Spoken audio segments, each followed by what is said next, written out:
Good morning, students. Today we are going to study factors affecting development and growth. तो हमने कल पढ़ा कि आपके वृद्धि क्या होती है, विकास क्या होता है, विकास और वृद्धि में एक जो बेसिक डिफरेंस है उसको समझा और हमने देखा कि कौन कौन से चेंजेस होते हैं, क्वालिटेटिव चेंजेस, क्वांटिटेटिव चेंजेस। आज हम पढ़ेंगे कि वृद्धि और विकास को कौन कौन से कारक प्रभावित करते हैं। तो हम देखते हैं इसमें वृद्धि और विकास को प्रभावित करने वाले कारक, जिसमें फर्स्ट आता है आपका जेनेटिक कारक। जेनेटिक कारक यानी बायोलॉजिकल फैक्टर्स, है ना, जेनेटिक फैक्टर जो आपको अपने मदर और पेरेंट्स से आपको आपके जीन और क्रोमोसोम्स के थ्रू मिलते हैं। ठीक है, अगर आपको अपने पेरेंट्स के थ्रू जो क्रोमोसोमल ऑर्डर जो मिला है या जो जीन आपको अपने फैमिली के थ्रू मिले हैं, उन जीन में अगर कोई प्रॉब्लम हुई है, कोई कॉम्प्लिकेशन है, तो वो कॉम्प्लिकेशन आपके डेवलपमेंट रिगार्डिंग प्रॉब्लम में आ सकती है। सेकंड आता है आपका मातृ कुपोषण, जिसको भी हम कहते हैं maternal malnutrition. Maternal malnutrition in the sense कि जब मदर प्रेग्नेंट होती है, कंसीव कर रखा होता है, उस समय उसकी उसका न्यूट्रिशन स्टेटस उसका कैसा है, क्या उसको बैलेंस डाइट मिल रही है, क्या उसको और न्यूट्रिएंट रिच डाइट मिल रही है, क्या उसके भोजन में कार्बोहाइड्रेट, प्रोटीन, विटामिन, मिनरल्स सब बैलेंस फॉर्म में है कि नहीं है। अगर ये सब चीजें उसकी डाइट में अवेलेबल नहीं है, इट मीन्स वो किसी ना किसी न्यूट्रिएंट की कमी से ग्रसित है। तो ये न्यूट्रिएंट की कमी किसी ना किसी बीमारी के रूप में सामने आती है। तो हम ये देखते हैं इसमें मैटरनल मालन्यूट्रिशन यानी मातृ कुपोषण, यानी अगर मदर अच्छी तरीके से उसको भोजन नहीं मिलेगा तो उसके अंदर डेवलप होने वाला बेबी भी उसके साथ कुपोषित विकसित होगा। थर्ड आता है आपके इसमें मैटरनल इन्फेक्शन। जब भी हम पढ़ते हैं कि आपने देखा होगा कि प्रेग्नेंट लेडी की हेल्थ जो है मोस्ट इम्पोर्टेंट रोल प्ले करती है। सभी फैमिली मेंबर्स भी उसके बारे में अच्छे से उसकी हेल्थ का अच्छे से केयर टेकिंग करते हैं, उसकी हेल्थ को अच्छे से उसको ध्यान में रखते हैं, अपनी तरफ से तो उसका मेडिकेशन नहीं करते हैं। तो यहाँ पर मैटरनल इन्फेक्शन यानी प्रेगनेंसी पीरियड में अगर किसी तरीके का कोई भी इन्फेक्शन होता है, तो सबसे पहले कि उसका मेडिकेशन आपको अपने आप सेल्फ मेडिकेशन नहीं करना है, सेल्फ डॉक्टर नहीं बनना है ना। कई बार ये होता है कि हम घरेलू इलाज करने लग जाते हैं, हम खुद के डॉक्टर खुद ही बन जाते हैं, लेकिन हमें उसके क्योंकि जो लेडी है वो उसके अंदर एक लाइफ और डेवलप हो रही है, हम इस चीज को भूल जाते हैं, हम शायद डॉक्टर बन जाते हैं। तो कई बार आजकल बहुत सारे इन्फेक्शन ऐसे हैं जो हमें पता नहीं चलता, लेकिन आगे चलकर वो बहुत ही इन्फेक्शन इतने बढ़ जाते हैं कि उनको कंट्रोल करना प्रॉब्लमेटिक हो जाता है। तो इसलिए कहा गया है कि मैटरनल इन्फेक्शन यानी मातृ को, यानी जो माता है उसको हर तरीके के संक्रमण से बचाना है, हर तरीके के इन्फेक्शन से बचाना है, चाहे वो इन्वायरमेंटल इन्फेक्शन हो, चाहे वो आपकी फैमिली में अगर कोई इस तरीके का इन्फेक्टेड पर्सन हो तो उससे भी हमें उससे दूर रखना है। नेक्स्ट आपके आता है न्यूट्रिशन। जैसे कि मैंने पहले भी बात की थी कि न्यूट्रिशन हमारे ग्रोथ एंड डेवलपमेंट में इंपॉर्टेंट रोल प्ले करता है, कि जिस तरीके से अगर आपने प्रॉपर न्यूट्रिशन लिया है, प्रॉपर बैलेंस डाइट ली है, तो आपकी हेल्थ कैसी होगी, आपकी हेल्थ अच्छी होगी, आपके अंदर वो सारे डेवलपमेंट अच्छे से होंगे। लेकिन अगर आपका न्यूट्रिशन अच्छा नहीं है, इट मीन्स आपके डेवलपमेंट में कोई ना कोई प्रॉब्लम रह जाएगी, आपके शरीर के अंगों का ढंग से विकास नहीं हो पाएगा, आपके शरीर के अंगों की फंक्शनैलिटी नहीं आ पाएगी, है ना, और मसल्स में वो स्ट्रेंथ नहीं आ पाएगी, आपके अंदर वीकनेस रहेगी, है ना। तो इस तरीके से हम देखते हैं कि न्यूट्रिशन जो है वो एक वाइटल रोल प्ले करता है किसमें, ग्रोथ एंड डेवलपमेंट के एस्पेक्ट में। नेक्स्ट आता है आपका चाइल्डहुड इलनेस। चाइल्डहुड इलनेस यानी बचपन में आपको कोई बीमारी हुई हो या बचपन में कोई ऐसा रोग हुआ हो, यानी जो आपके स्टार्टिंग से आपके साथ चल रही है, यानी बाय बर्थ आपको आपके साथ आई है। जैसे हम कई बार कहते हैं कि जैसे जो बेबी बाय बर्थ, जैसे बेबी का बर्थ हुआ, बर्थ के साथ ही उसको जॉन्डिस हो जाता है, बर्थ के साथ ही उसको निमोनिया हो जाता है, जो आजकल बहुत ही कॉमन ये इलनेस लोगों के सामने आ रही है और हम लोग भी इसको सोसाइटी में देखते हैं। तो ये इन्फेक्शन ऐसे हैं कि जैसे डॉक्टर भी कहते हैं कि अगर न्यूबॉर्न बेबी को आपने एक साल सर्दी और गर्मी और बारिश से अगर उसको बचा के रखा है, तो आने वाले 5-6 साल तक बेबी जो है हेल्थी रहेगा। लेकिन अगर उसका जो फर्स्ट सीजन है अगर उसी में वो बीमार हो जाता है तो ये रहता है कि आने वाले 5-7 साल बच्चा जो है वो बीमार ही रहता है कंटिन्यू, चाहे वो विंटर सीजन हो, चाहे समर सीजन हो, चाहे रेनी सीजन हो, बच्चा किसी न किसी इन्फेक्शन को कैच कर लेता है। तो चाइल्डहुड इलनेस जो है इसका हमें ध्यान रखना बहुत ही जरूरी है बच्चे की ग्रोथ एंड डेवलपमेंट को मेंटेन करने के लिए, बच्चे की ग्रोथ एंड डेवलपमेंट को सस्टेन करने के लिए। नेक्स्ट आता है आपका फिजिकल एनवायरनमेंट। फिजिकल एनवायरनमेंट जितना हैप्पी और हेल्दी होगा एक लेडी के लिए, एक डेवलपिंग बेबी के लिए उतना ही अच्छा होगा, क्योंकि जैसे अगर जो मदर हैप्पी रहेगी तो उसके अंदर हैप्पी हार्मोन सीक्रेट होंगे, तो उसका असर उसके अंदर डेवलप होने वाले बेबी पर भी पड़ता है। तो आपके आसपास जो भी फिजिकल एनवायरनमेंट है वो अच्छा होना चाहिए, हेल्थी एनवायरनमेंट होना चाहिए, लड़ाई झगड़े वाला एनवायरनमेंट नहीं होना चाहिए। नेक्स्ट आता है आपका कल्चरल इन्फ्लुएंस। जिस कल्चर में हम रहते हैं उस कल्चर का हमारे ऊपर बहुत ही प्रभाव रहता है, कि जैसे हम सब अपने अपने कल्चर से जुड़े हुए हैं, अलग अलग कल्चर, जैसे रिलीजन वाइज भी देखा जाए तो सबका अलग अलग कल्चर है, और ये हमें अपनी फैमिली के थ्रू मिलता है। तो जिस कल्चर में हम हैं उस कल्चर का इन्फ्लुएंस बेबी के डेवलपमेंट पे, बेबी की ग्रोथ पे आता ही है। जैसे अलग अलग धर्मों में अलग अलग मान्यताएं हैं, उस मान्यताओं के अनुसार हम लोग काम करते हैं तो उसका असर भी बच्चे के ऊपर आता है। नेक्स्ट आता है आपका socio economic status. Socio economic status most important role play करता है। जैसे कि आपने सुना होगा कि हमारी सोसाइटी में 3 तरीके के सोसाइटी का जो सोशो इकोनॉमिक स्टेटस है, high income group, middle income group और लो इनकम ग्रुप। और सबसे ज्यादा रेशो किसका है? मिडिल इनकम ग्रुप का, है ना। तो हाई इनकम ग्रुप वाले बच्चे अपने बेबी को या अपने बच्चे को सारी फैसिलिटीज, सब चीजें वो अवेलेबल इजीली करवा देते हैं, तो इस चीज का असर उनके डेवलपमेंट पे, ग्रोथ पे आएगा। लेकिन मिडिल इनकम वाले लोगों के पास लिमिटेड रिसोर्सेज होते हैं, वो उन्हीं रिसोर्सेज को ऑप्ट करेंगे जो उनके लिए इसेंशियल है और रिक्वायर्ड है। और लो इनकम ग्रुप वालों के पास तो बहुत ही लेस ऑप्शन रहते हैं कि वो किस तरीके से करें। तो हम ये देखते हैं कि सोशल इकोनॉमिक स्टेटस का बच्चे के डेवलपमेंट में बहुत ही गहरा प्रभाव पड़ता है। एक तरीके से हम इसको लोकल लैंग्वेज में ये भी कह सकते हैं कि जैसे जैसे जिसकी इनकम होगी वो उतनी ही फैसिलिटी या उतने ही ज्यादा रिसोर्सेज अपने बच्चे को अवेलेबल कराएगा। हाई इनकम ग्रुप वाला अपने बेबी को गवर्नमेंट एजुकेशन में, या हम ये कह सकते हैं कि मिशनरी स्कूल में या फॉरेन स्कूल्स में भी उनकी स्टडी करा सकता है। मिडिल इनकम ग्रुप वाला देखेगा कि मेरी अप्रोच कहाँ तक है, वो भी एफर्ट देगा। लेकिन लो इनकम ग्रुप वाला ये देखेगा कि मेरे को पढ़ाना है, लेकिन जो लिमिटेड रिसोर्सेज है या वो जो बहुत कम ऑप्शन मेरे पास है उन्हीं में से मेरे को चूज करके करना है। तो हम ये देखते हैं कि एक बच्चे के पास, हाई इनकम ग्रुप वाले बेबी के पास बहुत सारे गैजेट्स होंगे प्लेइंग के लिए, है ना, बहुत सारे इलेक्ट्रॉनिक टॉयज होंगे, लेकिन लो इनकम ग्रुप के पास ये नहीं होगा। तो ये हम कह सकते हैं कि social economic status growth and development में बहुत ज्यादा प्रभाव डालता है। फिर आता है आपका प्ले, नेक्स्ट आता है birth order of child. Play में हम देखते हैं कि आप बच्चे के साथ जितना इंटरेक्टिव रहोगे, जितना उसके साथ खेलोगे, बच्चा उतना ही ज्यादा एक्टिव रहेगा, बच्चा उतना ही ज्यादा चीजों को सीखने की कोशिश करेगा, है ना।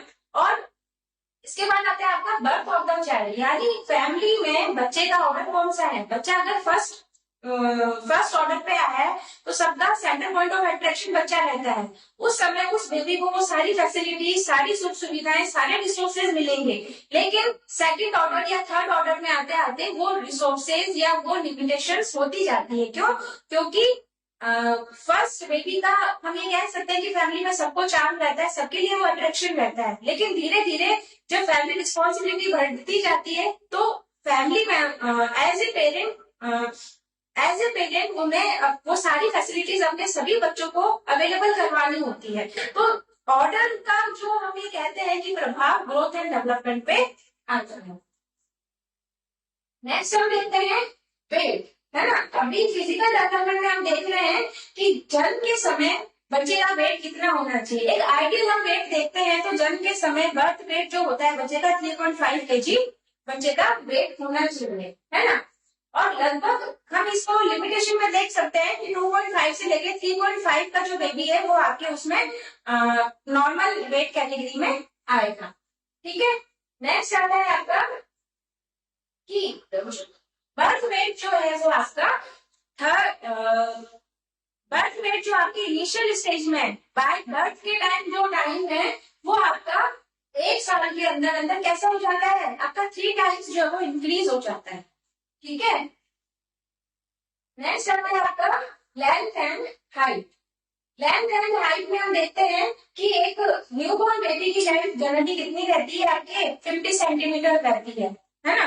50 सेंटीमीटर आपकी न्यूबॉर्न बेबी की हाइट रहती है। 3rd मंथ में वो 60 सेंटीमीटर यानी 10 सेंटीमीटर इंक्रीज होता है और 9 मंथ्स में उसकी 70 सेंटीमीटर जो हाइट है वो इंक्रीज हो जाती है। नेक्स्ट हम पढ़ते हैं इसमें इरेक्शन ऑफ टीथ। जनरली आपने देखा होगा कि जो घर में अगर किसी के छोटे बच्चे सबके ही होते हैं, आपने देखा होगा कि बच्चों के जब दांत निकलते हैं है ना, तो वो टाइम होता है आपका अराउंड 4 to 6 मंथ्स है ना।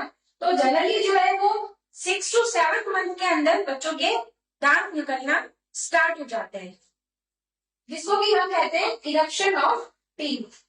अब दांतों में भी क्या होता है कि दांतों में भी आपके टाइप्स हैं है ना, जिनको कि हम पहले कौन से दांत आएंगे आपके टेम्परेरी टीथ, नेक्स्ट आपके कौन से आएंगे परमानेंट टीथ। टेम्परेरी टीथ जिनको कि हम क्या कहते हैं, जिनको कि आप अपनी लोकल लैंग्वेज में दूध के दांत भी बोलते हो है ना। तो अब ये देखिए दांतों में कुछ टाइप्स दे रखे हैं कि 6 to 12 मंथ्स में आपके जो दांत होंगे वो कौन से होंगे, इंसाइजर्स होंगे और कितने नंबर में होंगे, 2 से लेके 8 की संख्या में वो आपके इंसाइजर्स होंगे। सेकंड आता है आपका फर्स्ट मोलर, वो आपका आएगा 12 to 15 मंथ्स में और नंबर कितना होगा उसका 8 to 12 नंबर होगा।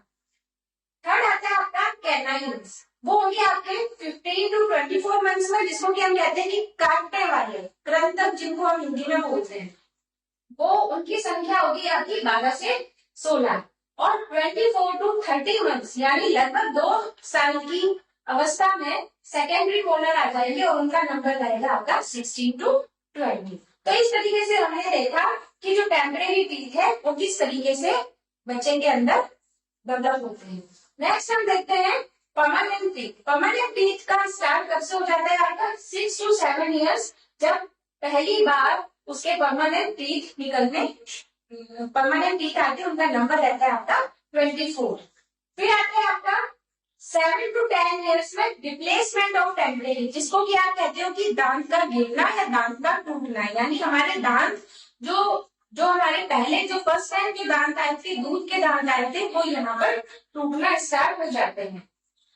इस तरीके से हम देखते हैं कि 10 to 12 ईयर्स में आपका रिप्लेसमेंट ऑफ टेम्परेरी मोलर्स और प्री मोलर्स और आपके अराउंड 16 ईयर्स में आपके थर्ड परमानेंट मोलर्स आ जाते हैं, जिनका आपका नंबर आएगा 32, जिसको कि हम कहते हैं कि 32।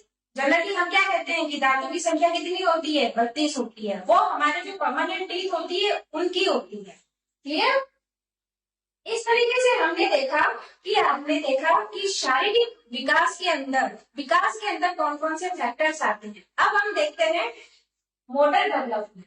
मोटर डेवलपमेंट आपको किससे मिलेगा, मोटर डेवलपमेंट की आपकी बॉडी डेवलप हो रही है, आपके ऑर्गन्स डेवलप हो रहे हैं, लेकिन क्या उनमें उतनी स्ट्रेंथ है, आपका मसल्स डेवलपमेंट हुआ है कि नहीं हुआ, आपके ऑर्गन्स में वो फंक्शनैलिटी आई है कि नहीं आई है ना। तो हम देखते हैं motor development means the physical growth and strengthening of a child's bones, muscles and ability to move and touch his surroundings.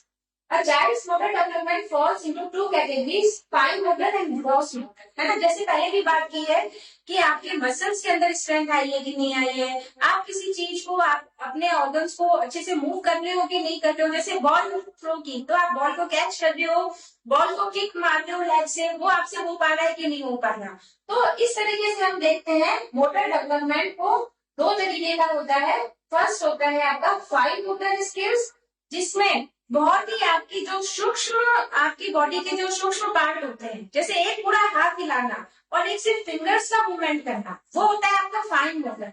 जैसे हम पेंसिल से या पेन से हम राइटिंग करते हैं तो किसका यूज करते हैं, पूरा हाथ का थोड़ी यूज करते हैं, सिर्फ टू फिंगर्स को हम यूज कर रहे हैं। देखिए इसमें fine motor skills refers to small movements in the hands, wrist, fingers, feet, toes, lips and tongue. यानी आपके बॉडी ऑर्गन के बहुत ही जो स्मॉलेस्ट पार्ट है उन्हीं का मूवमेंट करना। ठीक है, नेक्स्ट आता है आपका फाइन मोटर डेवलपमेंट और नेक्स्ट आता है आपका ग्रॉस मोटर डेवलपमेंट, जिसमें कि हम देखते हैं कि आपका ग्रॉस मोटर डेवलपमेंट में कि फिंगर्स या टोज या सिर्फ इन्हीं का यूज नहीं, पूरे उसका जब हम अपनी बॉडी का मूवमेंट करते हैं, आपको कहा जाता है कि अपने हैंड को रोटेट करो, तो आप खाली फिंगर्स को रोटेट नहीं करोगे, आप अपने पूरे हैंड्स को रोटेट करोगे। देखिए ये हमारे पास एक टेबल है जिसमें हम बता रहे हैं कि माइलस्टोन मोटर डेवलपमेंट के कौन कौन से माइलस्टोन है। 3 मंथ में, जैसे कल भी मैंने बात की थी आप लोगों के साथ कि नेक होल्डिंग, सबसे पहले बच्चे का कंट्रोल किस पे आता है, अपनी नेक को होल्ड करते हुए। नेक्स्ट आता है आपका 5 मंथ में रोल्स ओवर, जिसको कि हमने कहा था कि बच्चा पलटी मार रहा है, या हम ये कहते हैं कि उसको बच्चा जो है वन साइड मूव कर रहा है। 6 months में सिट्स विद ओन सपोर्ट, बच्चा स्टैंड करने में सपोर्ट के साथ बैठना सीख रहा है ना। 8 months में सिटिंग विदाउट सपोर्ट। अब अभी 6 months में आप बच्चे को बिठाने के लिए उसके पीछे पिलो लगाते हो या बच्चे को होल्ड करके रखते हो, लेकिन 8 months में बच्चा जो है विदाउट सपोर्ट अपनी सिटिंग अच्छे से कर सकता है। 9 months में standing holding on with support, अपने सपोर्ट के साथ वो स्टैंडिंग कर सकता है। 12 month में treat can stand without support, वो विदाउट सपोर्ट जो है वो अपने आप खड़ा हो सकता है, थोड़ा थोड़ा चलना स्टार्ट कर देता है। 15 months वॉक अलोन 3 सब स्टेयर्स, और 15 months में वो अब स्टेयर्स को चढ़ना और उतरना धीरे धीरे स्टार्ट कर देता। इसी तरीके से आपके लगभग 4 years तक वो क्या करता है, 4 years तक आते आते वो अपने 1 feet पे जंपिंग शुरू कर सकता है। वो अपने 1, अगर उसको आप बोलो कि 1 leg पे आपको स्टैंड करने तो वो भी वो कर सकता है। इस तरीके से हम देखते हैं कि बच्चे के अंदर किस तरीके से मोटर डेवलपमेंट आता है।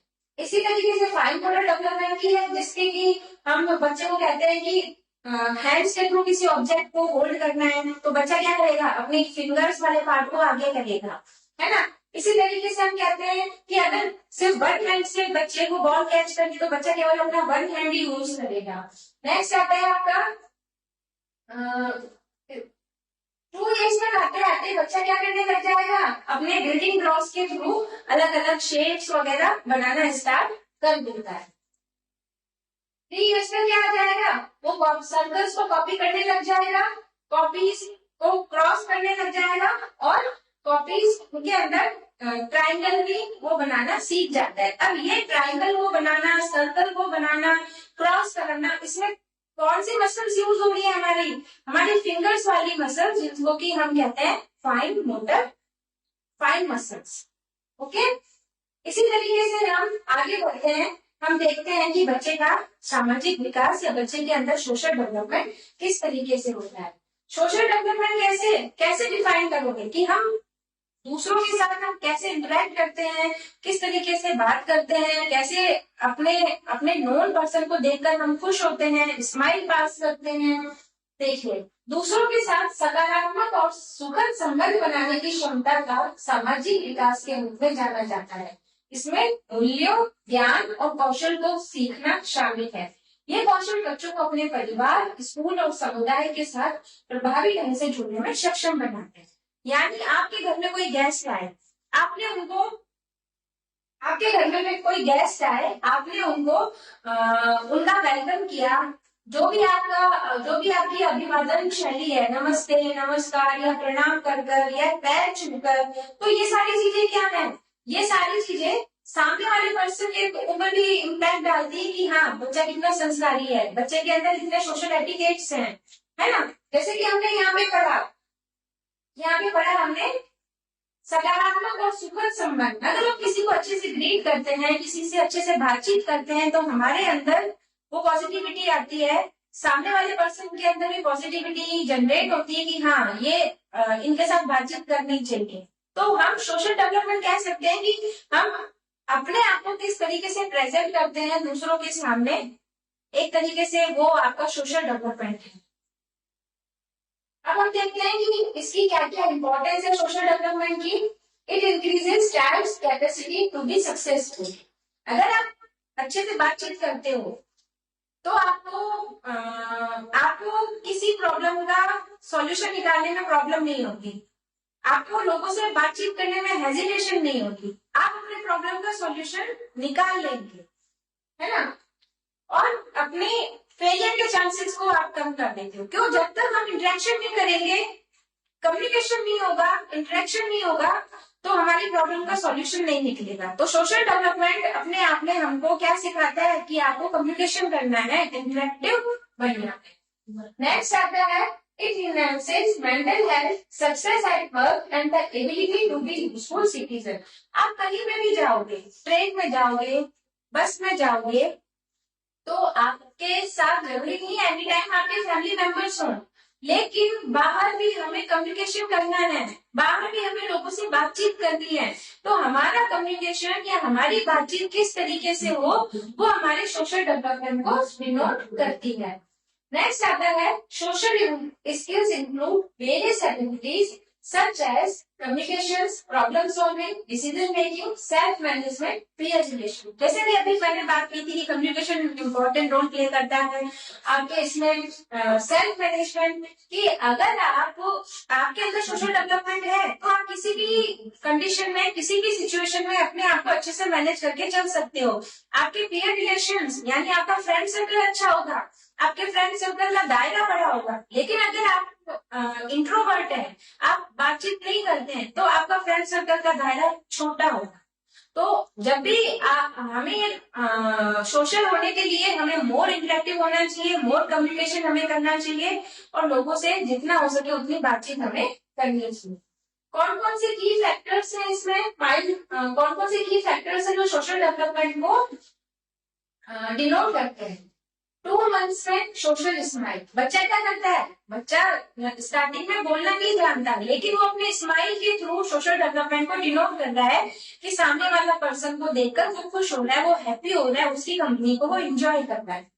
नेक्स्ट आता है 3 मंथ्स रिकॉग्नाइजेस मदर। बच्चा 3 मंथ्स में अपनी मदर को रिकॉग्नाइज यानी आइडेंटिफाई करने लग जाता है। बच्चा अगर रो रहा है तो अगर उसकी मदर उसको गोद में लेगी तो वो चुप हो जाएगा, लेकिन अगर कोई अननोन पर्सन उसको ले रहा है तो बच्चा और ज्यादा फ्रीक्वेंसी के साथ क्राइम स्टार्ट कर देता है। इसी तरीके से हम देखते हैं कि 6 मंथ्स में क्या आता है, स्ट्रेंजर्स को पहचानने लग जाता है, स्ट्रेंजर्स को देखकर वो छुपने लगता है, डरने लगता है, स्ट्रेंजर्स को देखकर उसके अंदर एंजाइटी आने लग जाती है। 9 मंथ्स में वो बाय बाय ऐसे टाटा बाय बाय करने लग जाता है ना। और 12 मंथ्स में वो छोटे छोटे शब्द को बोलना स्टार्ट कर देता है और अपने पेरेंट्स की टास्क को कॉपीज करने लग जाता है। तो इस तरीके से हम देखते हैं कि कौन कौन से माइलस्टोन जो है वो आपके सोशल डेवलपमेंट में इंपॉर्टेंट रोल प्ले करते हैं या डिनोट करते हैं। आज हम यहाँ पर हमने क्या क्या चीजें पढ़ी, मोटर डेवलपमेंट, आपका सोशल डेवलपमेंट, और आपके स्टार्टिंग में हमने पढ़ा factors affecting of growth and development. इस तरीके से आज हम इसको यहीं पर ही फिनिश करते हैं।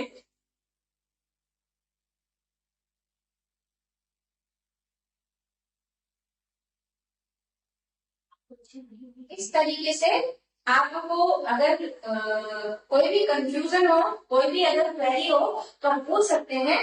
और ये आपका आज का इसको और स्टडी करना, कोई भी पॉइंट क्लियर नहीं हुआ हो तो आप पूछ सकते हैं। Thank you.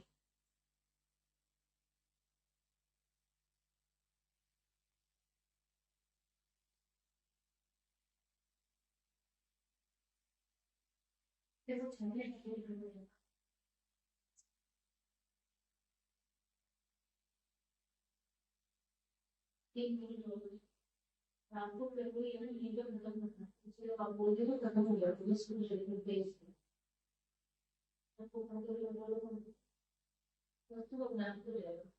मेरे को वीडियो बनाना ना मेरे को क्योंकि जब हम आपको हाथ दिखाते हैं ना मेरे पास में डॉर है तब आप एक बार को बिना जवाब करने वाला तो डिवाइस से देखेंगे थोड़ा फिर भी कोई क्वेरी को कवर करेंगे फिर उसके बाद आज के लिए बेटा इतना ही फिर हम नेक्स्ट कंटिन्यू कर देंगे थैंक यू बच्चों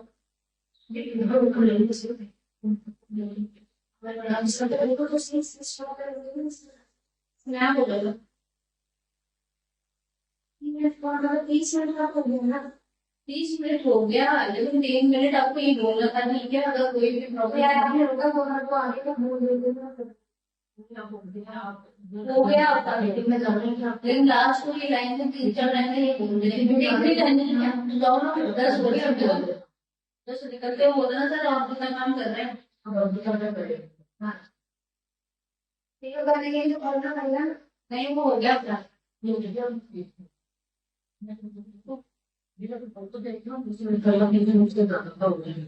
30 मिनट को पूरी तरह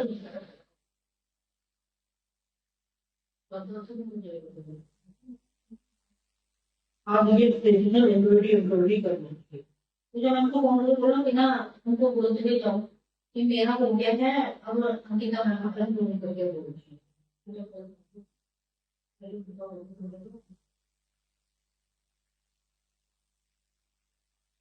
इसलिए एक बार को तो बदल ही आ वो मैं टाइम भी कहूँ पर आपने इसको प्लीज इस देख लो जो मान लीजिए कितनी बार सारे बच्चों को पीछे भी देती है सारा दिन जाती है बच्चे देख लो आप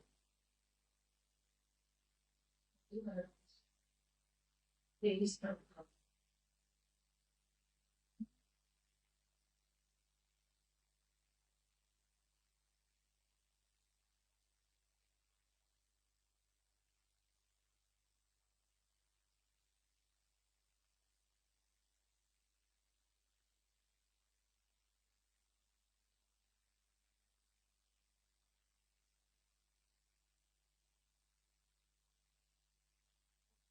इस सारे के लिए वीडियो तो कुछ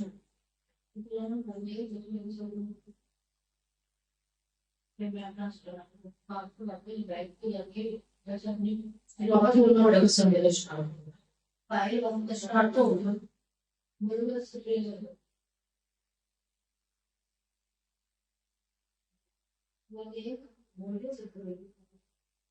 तो आप यहाँ आएंगे नहीं यहाँ आएंगे तो सर आपका उसको बोल दिए उसको फिर वापस स्टार्ट भी करना हाँ तो अपनी कर दिया हमने उसको हाँ